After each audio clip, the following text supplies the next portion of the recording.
I think the girls with their nails done now. Hello everyone, this is Opster Gaming here, and today I will be doing an unboxing video on the Elgato 4K-X, the super speed game capture card. So, as you can see on the box, it is true 4K capture with HDR and VRR. It works with PlayStation 5, Xbox and more. Plug and play Windows, Mac and iPad. Now for those of you who have had an Elgato before, if you say had an Elgato HD60 or HD60S, even the X I think, they all worked pretty much the same, so they're very similar in the way that they were, which is the reason why I really like this capture card, is because of the fact that it works literally exactly the same. So if I show you the back of it, you can see that it's got a USB-C port, so if you want to plug in by USB-C you can. It's got a HDMI port, in and out. You see it says incredible capture, pure gameplay, but the main selling point of this of course is the fact that it is a 4K game capture. Now when I say 4K you might be thinking HD60X does 4K, but this one does true 4K, so you could actually record in 4K 144 frames per second if you wanted to on this in true 4K. So it does it properly. Now I'm going to unbox it. You can see all the system requirements. USB 3.2.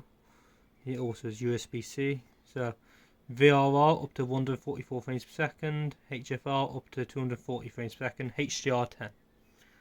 So the key takeaway is you can record in 4K 144 frames per second. It's unlikely that anybody will actually be doing that unless you've got a really good monitor. So say you was not a hardcore gamer and you play on PC a lot, and you use maybe a 1080p screen because you want to play in 240 frames per second, you can do that as well. Because if you play in 1080p, you can record at 240 frames per second. Now, whether anybody's actually going to be able to watch that in 240 frames per second, I'm not sure when it comes to YouTube. I think YouTube only does 60 frames, but I could be wrong. However, it is possible to do that. So I'm going to unbox it. It's got a nice little open here. So if I actually get this properly.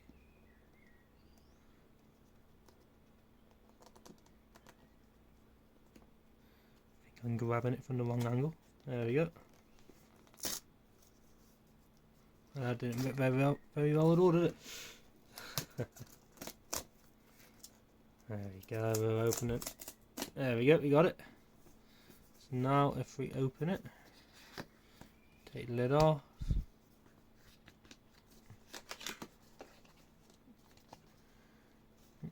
Fold this over to make it easy to open. Now I'm going to open it this way around. Now you can see, nice Elgato symbol, nice proper little box. Now I'm wondering, does this open nicely? Yep, you can see it opens up like that, so it looks really nice actually. So the Game Capture 4K-X, hope you can actually see that. So you can see download the Elgato 4K Game Capture utility to get started. Now what I'm wondering is, because I've already got an Elgato software, do I need to download a separate software or are they all the same? Well, we'll find out that.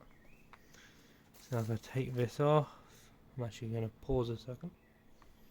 So you can see it says Ultra Certified Cable, HDMI Ultra High Speed, and you can see the Elgato itself.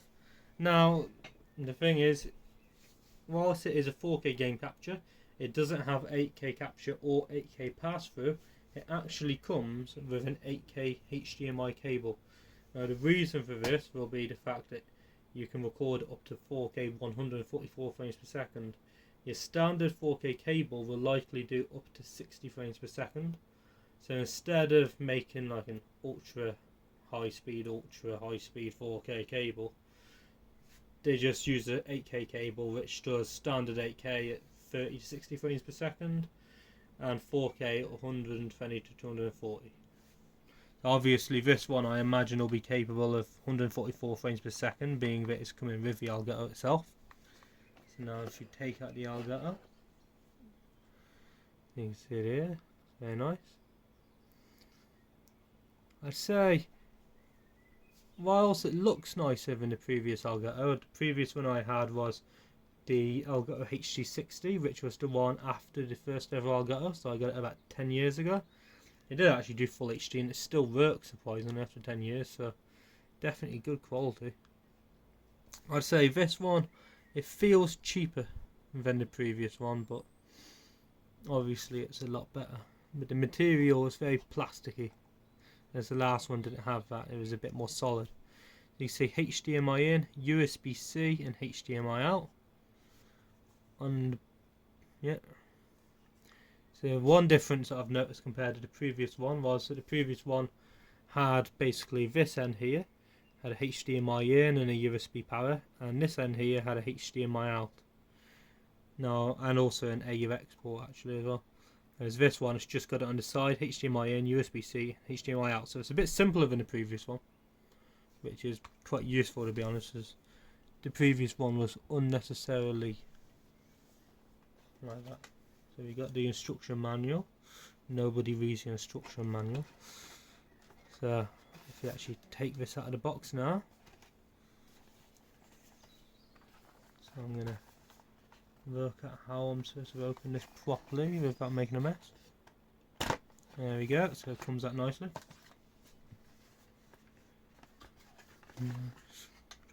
So you can see we've got a Elgato USB-C, which is good. It's good that it comes with one of those, USB 3.2, and it transfers at 10 gigabytes a second. Now, please remember, just because you've got a 10 gigabytes per second cable doesn't mean you're going to get 10 gig. Obviously, whilst that cable can do that, it depends on if your hard drive can. Because the Elgato will send it at obviously about 10 gig. But what you're transferring it to, well, it depends on that. Now, me, I'll be transferring it to my laptop, so I'll be plugging in by USB-C. For what I'm starting to realise is that I was planning to use an external hard drive with it. However, that might be a bit more of an issue, unless I just... No, it wouldn't be, because then what you do in that situation is you'd plug your external hard drive into your laptop.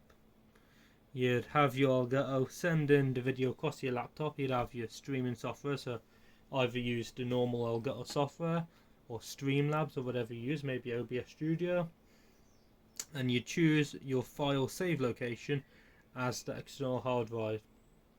Now, my external hard drive is HDD, so it's slower than an SSD. I've actually got two SSDs in my laptop, but they're only 500 gig each, and I don't have much space left on them. With it being 4K videos, I do need to figure out how big they will be. Because the thing is, I would like to record them in 4K, but if, say, 1 hour 4K video comes to about 20 gigabyte, I'll save it on the SSD. If it's bigger than that, I'll have to save it to the HDD. The difference is that if I save to a HDD, obviously the transfer speed will be a lot slower. So if I upload to YouTube from the external hard drive, it likely won't upload as fast as it would from an SSD. Let's say you're backing up your videos, obviously it'll take longer to transfer from a HDD to an SSD. So here's the USB-C cable once again, and the 8K HDMI cable that I was talking about. You can see it says on it. So you read it, HDMI 8K. And that's everything that comes with it. And from here, now we've unboxed it, I'm now going to plug it in. So I'm going to get the 8K HDMI cable. Untie it. Decent length cable, but not really long. Like, if I show you, it's not too long, but yeah, it'll do. Thing is, for me, is my Xbox is quite close anyway, so I'll be plugging it in like that. So now it's up to you how you do this. I would recommend that if you're recording over 4K, I would use two 8K cables, so I'd get yourself another. I've already got one. So I'm going to be taking this one, and I'll be outputting this from the Elgato. Let's think about how it plugs in first. The game capture adds a mid-ray, so if it acts as a mid-ray, you've got to think about it like this. the Xbox or whatever device you're going to use, maybe a PlayStation or Nintendo Switch, will be the actual game itself. So you'll be outputting from that device to the input of the Elgato. So you put it into your HDMI in, and then from that you'll get the output cable, and you'll plug it into that one now. I'm not going to show it right now. So you put it into that one there, and then you'll output that to your display, to your monitor. And then you'll obviously need to power up your Elgato, so you will be first of all untying the USB-C. Tie that one out, don't they? Very well. Quite a bit tie on this one. So then you'll be taking this one. Again, quite a short cable, but it'll do. You take this, and then you would plug it into the USB-C of your device. And then from there, you should be working. Because of course, if you're literally new to this and you don't know how to do it, from there, of course, you would go on your computer or your laptop, you would download the Elgato software and download the Elgato drivers that are needed. And then once you've done that, you should be able to see your game on your device. So, of course, this is an unboxing video for the Elgato. However, I also wanted to treat it as a video of helping you guys set it up, as I've set up one of these before, so I'm quite happy with my knowledge and how to do it. So this video is a unboxing, but also a how to initially set up the device for people who have never set up an Elgato before. So hopefully that works. If it doesn't and you've got some questions about why it's not working, please feel free to ask me in the comment section below. But for now, that will be it. I hope you guys enjoyed. Make sure to like, subscribe, and definitely hit that bell icon for more content. For now, peace out.